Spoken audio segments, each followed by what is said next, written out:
Hello guys, welcome to my new blog. তো আপনাদের দেখাবো যে কৃষকের পরিশ্রম কিরকম হয়, কৃষকরা কিরকম চাষবাস করে, কত কষ্ট করে।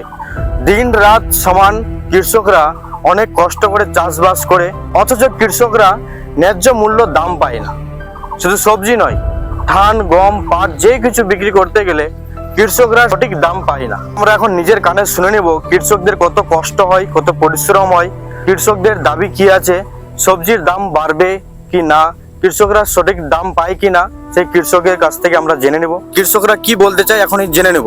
আচ্ছা দাদা বলুন, আপনাদের সরকার দিন রাত সমান এই রোদ্রের মধ্যে কষ্ট করছেন, এত কষ্ট করে উৎপন্ন করছেন, সব সবজি হোক, পাট, গম যে কিছু হোক, তো আপনাদের কি দাবি? এই যে ন্যায্য মূল্য পাওয়া যাচ্ছে না, সবজির দাম 5 টাকা, 10 টাকা কিলো, 2 টাকা কিলো কখনো হয়ে যায়, কখনো 40 টাকা কিলো, যাই হোক, কিন্তু আপনারা সঠিক দাম পান না। এত কষ্ট করার পরও আপনাদের সেরকম লাভ হয় না।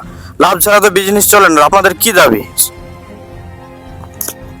আমরা বলতে চাইছি যে আমাদের রাজ্য সরকার আমাদের কোনো সাবসিডি দেয় না, প্লাস আমাদের এই যে আমরা যে কৃষি করি, আমরা কৃষকের যে কাজ করি, যে কোনো সবজি চাষ করি, আমরা সবজির ন্যায্য মূল্য আমরা দাম পাই না।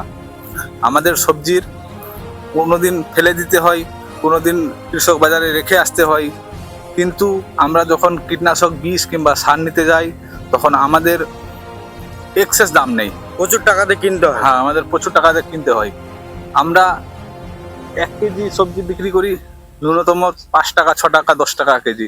100 গ্রাম একটা কীটনাশক নিতে গেলে আমাদের 500 টাকা, 600 টাকা নিতে হয়। আমরা কিভাবে চাষবাস করে সাধারণ মানুষ থাকবো আর আরও অন্য ভাইদেরকে খাওয়াবো? এটাই আমার দাবি।